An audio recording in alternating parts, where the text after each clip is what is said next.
Let's make saag.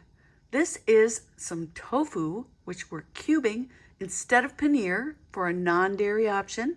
So there are those bite-sized cubes of extra firm tofu, putting it into a bowl, sprinkling on some salt, some turmeric, which will help save your brain, some lemon juice, and then I'm going to drizzle on some avocado oil and toss so that everything is evenly coated with the turmeric and the oil. Then spread it on a sheet pan, throw it in a 400-degree oven for about 20 minutes. In the meantime, we're going to warm some avocado oil and then add some chopped onions.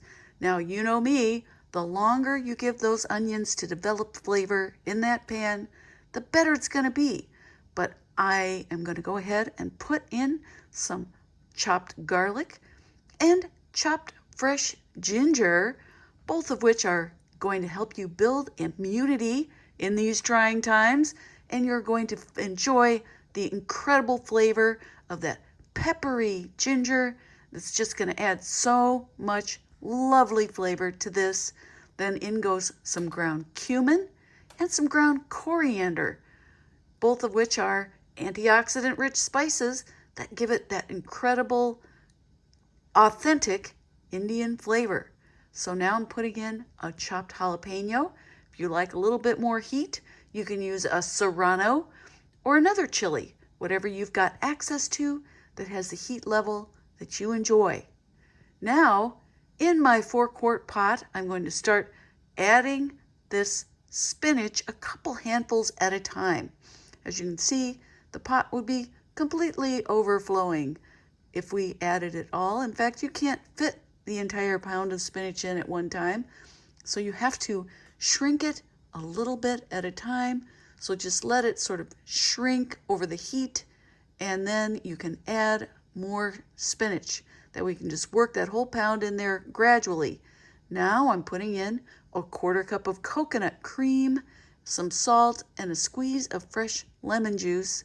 And I'm just going to stir that up until that spinach is a beautiful dark green and that coconut cream is simmering, giving it just that touch of creaminess. Now here's my stick blender. So I'm just going to work through that spinach with the stick blender just to get it a coarse puree.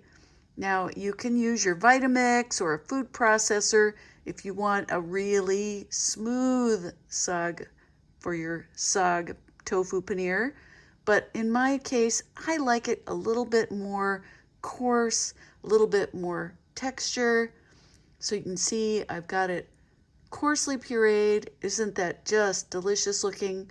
And here comes my beautiful turmeric coated toasty wonderful tofu, and I'm going to stir that in.